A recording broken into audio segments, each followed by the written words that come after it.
And joining us on the line right now is the great one, Mark Levin, heard here from 6 to 9 weekdays on WMAL, author of the new book, The Liberty Amendments, Restoring the American Republic. Mark, good morning to you. Brian, how are you, my friend? We're doing just great. Okay, look, I want to get into your book in a moment, but I just got to ask you because I know how you feel about these things. You know, we got an administration right now that says, hey, you know what, the drug laws that are on the books, we're not going to go after people on those drug laws. Those immigration laws that are on the books, yeah, we don't like them, so we're not going to enforce them. You know, the Supreme Court, the highest court in the land, makes a ruling about the Voting Rights Act. Yeah, we don't necessarily agree with the Supreme Court on that, so we're gonna file our own cases and take other people to court to reinforce what we believe. I mean, this is an administration that doesn't seem to have much respect for something that I think is very important in this country, something called the rule of law. Well, you know what we call this? We call this what Alexis de Tocqueville called this, a soft despotism. What else can you call it? You just gave 3 examples. I can give 20 examples of a president of the United States who simply says, look, I don't agree with this law, not even for constitutional reasons. I just don't agree with this law, so I have the discretion to ignore it, to rewrite it, to endorse certain parts of it. And not only that, I'm going to make my own laws here by executive fiat. If Congress doesn't genuflect to my demands and doesn't do it quickly enough on a whole host of issues, I'm going to tell you what the law is. Now, if that doesn't violate the entire notion of separation of powers in 3 branches of government, then nothing does. So what is it?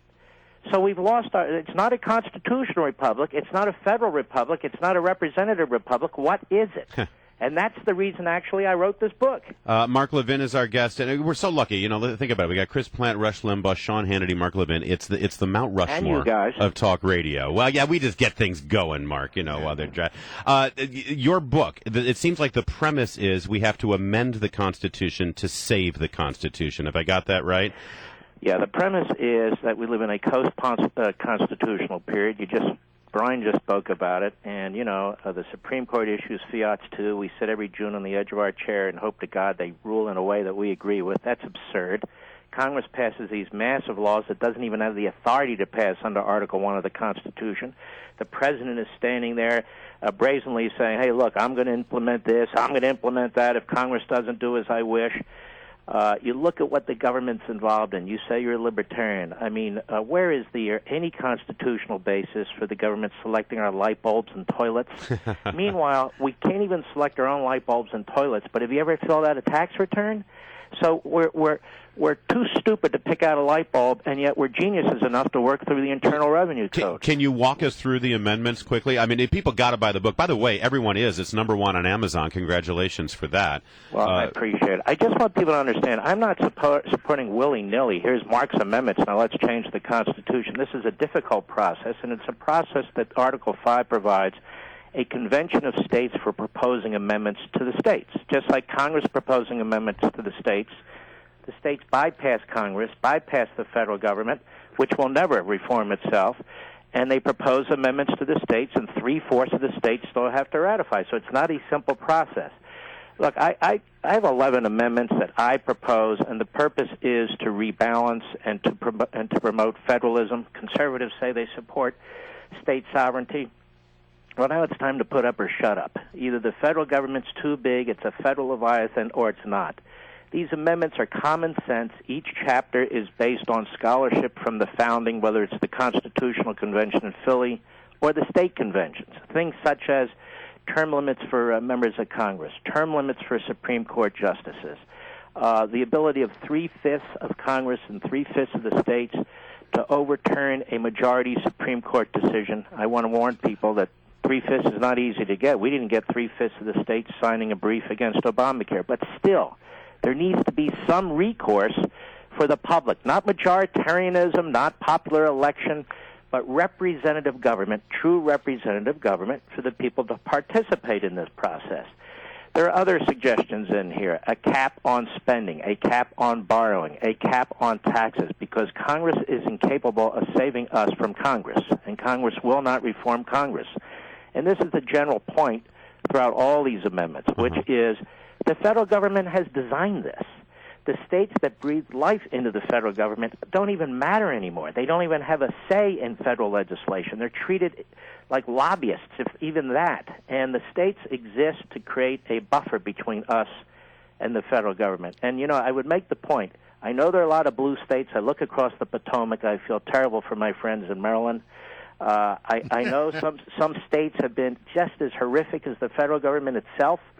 But this isn't about tomorrow or next year. This is about the mid to long term, because, the left fights for 100 years to get their health care, and I say we have to begin a first step to fight to get our liberty back. I noticed that you have weighed in. There's a big fight going on right now within the Republican Party among people like Rand Paul on one side and Chris Christie on the other. They've exchanged barbs. I noticed that you're sort of on record as saying you will do everything that you possibly can to keep Chris Christie from becoming the nominee. Why? Chris Christie is out of this strain of Republicans, these Gerald Ford, Richard Nixon Republicans who beat their chests loudly. They talk about how they're conservatives. If you actually look at the record in New Jersey, it's a financial disaster, just as bad as Illinois and California. And people will point to 3 or 4 things that Christie has said or done, and I'll say, great. The fact of the matter is, he's an open borders guy. He is a greenie when it comes to the EPA. He just signed 10 out of 15 gun control laws. You got to look at his record. And the answer that I got from my buddy Neil Cavuto is, yes, but he got rid of the millionaires tax. Great. Now, what else has he done? He's issued YouTube videos on how he's yelling at 63-year-old members of teachers' unions, which is perfectly fine. I litigate against these unions all the time. But there needs to be more. If he's good for New Jersey, great. If the Republicans keep nominating northeastern moderate Republicans for president, the Republicans will keep losing.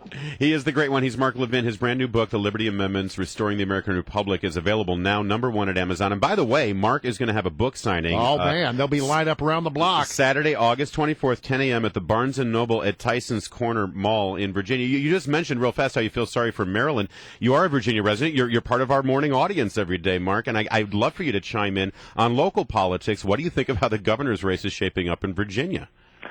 Well, I know there's a lot going on with who took money from whom and so forth, but I cannot believe that the Commonwealth of Virginia, the great state of Virginia, will elect a Democrat hack like Terry McAuliffe as governor. What in the world? Is there anything this guy has to offer? Anything whatsoever? Has he ever managed anything other than his own bank account? He is a Clinton crony, a complete political hack.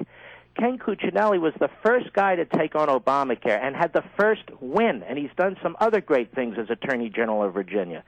So this is not who is relatively better than the other. Cuccinelli is head and shoulders better than McAuliffe. But right. McAuliffe will bring us toward the Maryland example, and this is what I would object to. Oh, Maryland south of the Potomac, that's not a pretty sight. He's the great one. He's Mark Levin. Thank you very much, Mark. Always